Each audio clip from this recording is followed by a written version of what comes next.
So what are you saying, ladies and gents? It is your boy BucketHatSam, and yes, we are back again today for another video. Today's video, I'm going to be discussing my early thoughts on the England starting 11 that will win the World Cup. Yes, I know we've had some bad results recently, but I'm telling you now, I can't really guarantee that, can I, at the start of a video? But we're going to say it will compete well. This is the team I would personally start in every World Cup game. But before we get into that, please do smash the like button and do subscribe. It honestly helps more than you can imagine. And comment below your starting 11 because there are so many positions here. We've got a very, very good squad, a golden age of players. But anyway, let's roll that intro.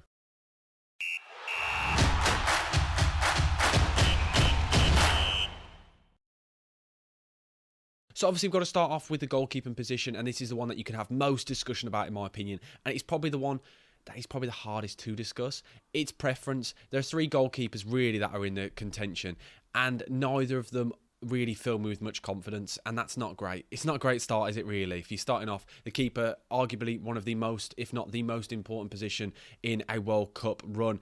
I personally, at the three, I would go for Aaron Ramsdale.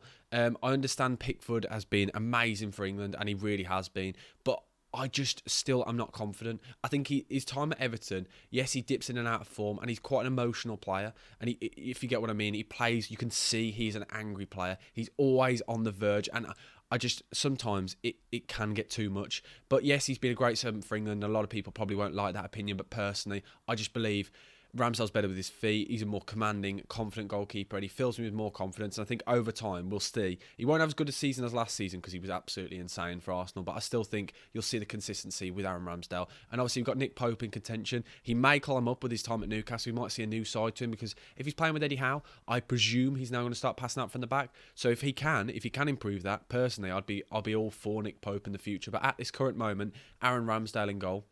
And then we move on to our right back position. Now, this is another one. You see, I've got the two big ones straight up.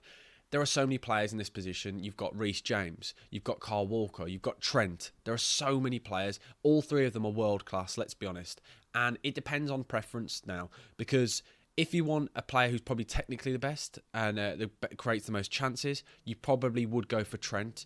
If you want recovery runs and defensive sound, being defensively sound, you're probably Kyle Walker. And then Reece James is probably a mixture of both. He's probably second best attacking wise and probably second best defensive wise. But personally, I do think it has to be Trent Alexander-Arnold. What he can do with the ball, there is nobody like it. Dead ball situations, the crosses, he just adds something different. And the fact that this guy gets even questioned whether he should start for England, I think is an absolute joke. He is definitely the best right back on the planet. So for me, it has to be Trent at right back. And then the two centre backs, I've been going for a 4 at the back, by the way. I didn't mention that, a 4-3-3 formation. My two centre backs would have to be Tomori and John Stones. I think the two of them have been absolutely class.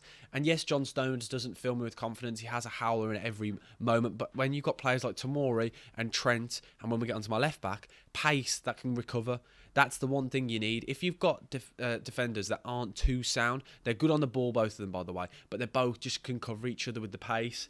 They've both played at a high level. They understand the pressures of playing in these big games. So for me, it has to be those two. And I understand Maguire's a great centre-back for England, but I just don't think he's good enough, though. Yes, he was in the past, and he was great at the Euros, but if you want to play more expansive football, you need to utilise the players that we have. So I think we've got to go for a 4 at the back and be more progressive and pass out from the back, start attacks from the defence. And now moving on to the left back situation. Left back, I don't think we don't have really great left backs, do we? So the choices really are Kieran Trippier, Ben Chilwell and Luke Shaw. Luke Shaw for me shouldn't be in contention. I think it's really between Ben Chilwell and Kieran Trippier. But for me personally, I think Kieran Trippier just offers a little bit more. I really like him. He's defensively sound and he's just extremely consistent. He's a 7 out of 10 player every single game. And you know what he's going to do? He's played at the highest level and now he's playing in a Newcastle side and he's definitely a leader. So he's one for the dressing room. A player who would probably be regimented, shouting the orders at the defence. So I personally would have Kieran Trippier at left back. And then now moving on to the midfield three. Okay, so the holding midfielder I would have as Calvin Phillips. And I know people don't really get excited and he was awful against Hungary, but in that Euros, he was arguably one of the best players in the tournament. He's a great footballer. You know exactly what you're going to get with him. He's defensively sound. He can spray the ball around. and he just works in that number 6 role when he's deep, pinging the balls around, and when we move on to those attackers, he'll be able to play the balls into the channels, just offer something slightly different. And when he's at Man City next season, if that deal goes completely through, which it looks like it will do, he's only going to get better. So I'm really excited to see what could come with Calvin Phillips. So I'll probably play Calvin Phillips in the number 6, and then the 2 players then in the number 8, the box-to-box midfielders, would be Declan Rice and Jude Bellingham.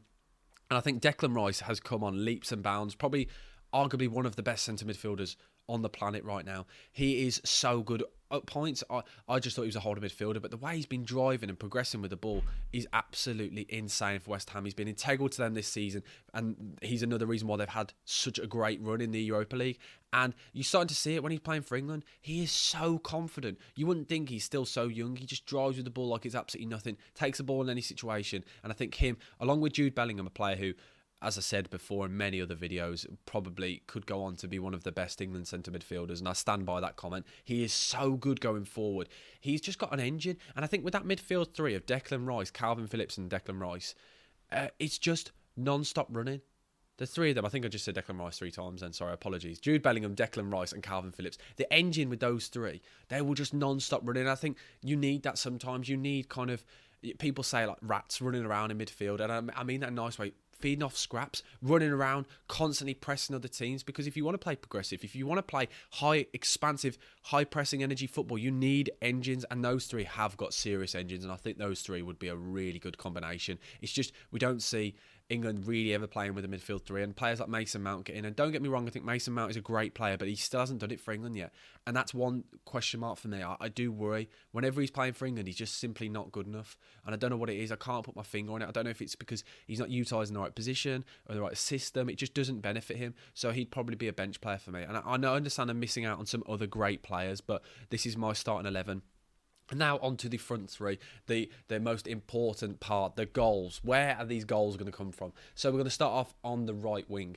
And I personally would have Raheem the Dream Sterling. You saw how good he was in the Euros. And a lot of people, yes, he misses a lot of chances, and that is one thing, but he just offers something different. The sheer pace running into the channels, because when you've got players like Harry Kane dropping into the holes, dropping into number 10, you need somebody to run those channels and make defenders just second guess, do I sit deeper because I know he can beat me for pace, or he can come deep and he can drive with the ball, he can dribble. He was so good in that Euros tournament. And I think he has to play. And I think the fact that he is underrated, because he honestly is, and if he does go to Chelsea, which at the moment it's looking like he will be the main man, and he will just get so much better. Because I do worry for him, because he doesn't play every game for City. I want to see him play more. And I feel like then he'd do so much more for England, because he's playing more consistently and maybe doing something different. But I just think he will get the goals, because he really does. He creates so many chances for himself. He's just a great player. And then on the left-hand side, I'd have Jack Grealish. So Jack Grealish, I don't understand why on earth he isn't playing often. Whenever he comes on for England, he creates so many chances. He drives with the ball so well, and he just makes defenders commit. You know exactly what he's going to do. He's going to either hit the... Sorry, you don't. I meant to say, you don't know what he's going to do. He either comes in or he hits the line, and he does it so well. He's not the fastest player, but on the ball, there isn't anyone faster, because I don't understand how he does it. It's not even skill a lot of the time. It's just sheer body movement, just shifting it from left to right. His agility is just ridiculous. And I think that front 3 of him on Raheem and Jack Grealish on either side, maybe switching wings here and there, would be so good, because they both offer something different. Jack Grealish will commit defenders with skill and will drive to the byline. He'll make 2 or 3 defenders come out, because that's what he does. He commits defenders. And then you've got Raheem Sterling, who can find those pockets of space, drive with the ball, a tricky midfielder, a tricky winger who wins a lot of penalties. And then the penalty taker, and number 9 has to be Harry Kane. And I understand there's a lot of question marks when he drops deep. He drops into that number 10, and that is the one thing I want him to stop doing potentially. But I say that, if we've got Raheem Sterling playing on the wing, I think it'll be okay, because it'll be similar to like the Son situation, where you've got a winger coming in, maybe an inverted winger, bombing on forward, because when Kane does drop in deep and takes the ball, which he does quite often, he comes really, really deep, playing as kind of even deeper than number 10 sometimes. There's no one up top to occupy those defenders. So maybe if you keep Grealish and Sterling up forward, it could add something different. Again, if Grealish is coming inside, do the fullback follow him? Does the centre-back follow him? It just creates something different. And Harry Kane is just a goal machine. A lot of people question him, but I don't understand why. He will become England's top goal scorer of all time, 100%. The way he's been doing it, the fastest player to get 50 international goals, is ridiculous. He's the captain. He'll be leading us to that final, hopefully, and winning the World Cup. At the moment, I'm going to try and be optimistic, even though I've said on the podcast I don't think we will. I don't think we will win the competition, but I'm trying to be optimistic. Gareth Southgate, if you're watching this video, just take some notes, because that starting 11 is unreal. Think about it. Aaron Ramsdale in goal. Right back Trent. 2 centre-backs, Tomori and John Stones. Left back, Kieran Trippier. A midfield 3 of Calvin Phillips, Declan Rice and Jude Bellingham. And then a front 3 of Jack Grealish, Harry Kane and Raheem Sterling. It screams goals. And then you've got players like Foden, Mount. All these players that you can bring on in the second half. Tammy Abraham. So much firepower to add on. That's why I'm excited, because we have got a great squad. We've just all got to hope that Gareth Southgate utilise it. But thank you for watching this video. Please do smash the like button and do subscribe if you've enjoyed it. Let me know your starting 11. Let me know your thoughts on mine. And just let me know whatever you want. We'll chat about anything in the comments. Hopefully you've enjoyed the video. More videos coming your way. Thank you for watching. BucketHatSam over and out. Thank you. Goodbye.